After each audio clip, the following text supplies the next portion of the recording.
Welcome to The Explainer. Today, we are jumping right into a pretty complex faith-based argument in favor of polygyny monogamy. Now, this perspective touches on everything from biology to social dynamics and morality, and we're going to break it all down, piece by piece, so you can see how the logic is built. Okay, so the entire argument we're about to walk through, it all hinges on this one single foundational claim, that men are, by their very nature, designed for polygyny. This idea is the biological bedrock for absolutely everything that follows. So, to really get this, we're going to follow the argument's own roadmap. We'll start with how it even defines marriage. Then, we'll see how it makes a case based on nature. After that, we'll dive into what it calls the sexual marketplace, tackle some of the biggest questions and concerns, and finally, see how it all wraps up into a system of responsibility. Right. So before we even get to the whole multiple wives thing, we have to understand how this perspective defines marriage in the first place. You've really got to get this part down, because this framework is the key to unlocking the entire argument. Okay, first things first, let's be crystal clear on the term itself. Polygyny, for our purposes here, is specifically one man with multiple wives. And this is really different from other kinds of plural marriage, and that detail is super important for the arguments about male and female nature that are coming up. So from this viewpoint, marriage isn't really just about love and romance. It's a practical system, and it has three main jobs. First, it's meant to be a responsible outlet for natural sexual attraction. Second, it's there to protect women and kids by spelling out the man's duty to provide. And number three, it makes it crystal clear who the father is so he can claim his children. These three ideas are basically the engine that makes the whole thing run. All right, so with that definition of marriage locked in, the argument now pivots to nature to explain why this structure supposedly makes sense.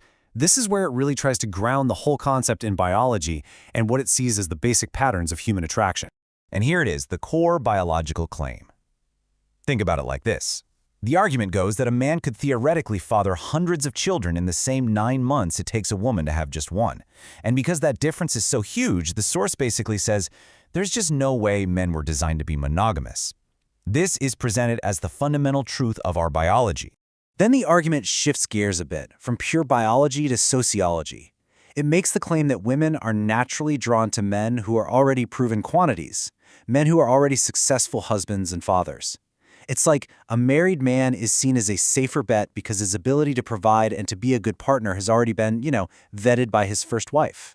So, building on that nature argument, we get this economic view of relationships. It starts talking about attraction and dating almost like it's a stock market, using words like supply, demand, and value. The source calls this whole concept the sexual marketplace. You've really got to wrap your head around this sexual marketplace idea, because it is absolutely central to the worldview we're exploring. It says that in the world of attraction, both men and women basically function like commodities, and their value goes up or down based on market forces. Now, it's definitely a controversial way of looking at things, but it's the framework used here to explain these massive social changes. And this timeline here lays out the source's, pretty controversial theory of social history. It kicks off with polygamy, which, in this view, makes women more valuable by creating scarcity. Then, the shift to monogamy is seen as the first step off that path. That leads to promiscuity, which is framed as a totally deregulated market, creating a surplus of women and therefore devaluing them. And according to the source, this decline leads logically to the final stage you see here. Of course, a system like this is going to raise some eyebrows, right? It brings up some immediate questions. Well, the source doesn't ignore that. This whole next section is all about tackling the most common objections head-on, starting with the one that's probably already on your mind. Yep, this is the elephant in the room: jealousy. How in the world does a household with multiple wives handle such a powerful, raw human emotion? And the answer it gives, it's not some quick fix or a simple life hack. It's a completely different way of thinking about the problem itself. The answer given is actually pretty philosophical. It argues that real happiness isn't about avoiding pain. It's about accepting that struggle is part of the deal. Think about childbirth. A mother goes through incredible pain for the joy of her child. The argument here is that the difficulties of polygyny are kind of like that. They have to be endured for the rewards. And it critiques modern society for being too obsessed with instant gratification to handle something so demanding. All right, so what about the kids? Because let's be honest, if the children aren't okay, the whole system just falls apart. The source gets that, so it dives right into this major concern. Won't a father's attention be stretched way too thin? So the solution here is actually about how you live. It's architectural.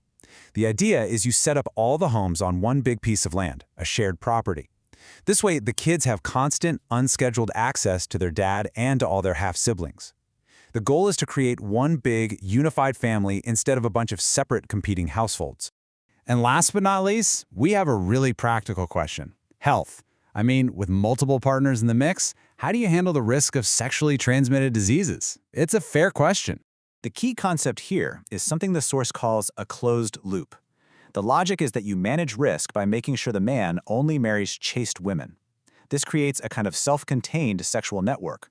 But as the slide says, if you bring in a partner with a prior sexual history, you're opening the loop to all of their past partners, which brings risk into the family. On top of that, it also recommends modern medical testing as a practical safeguard before any marriage.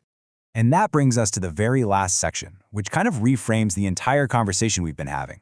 The argument concludes by saying polygyny isn't supposed to be a free-for-all for men, but a system of huge responsibility, a burden even. This flips the whole thing on its head, right? The common idea is that it's all about male pleasure. But this argument says taking another wife isn't about adding pleasure. It's about shouldering more responsibility, more financial costs, more emotional support, more duties. It positions the man as someone who has to be very careful not to take on a bigger burden than he can actually carry. And this final quote really sums up the whole philosophy here. The basic idea is that in this worldview, nothing good comes easy.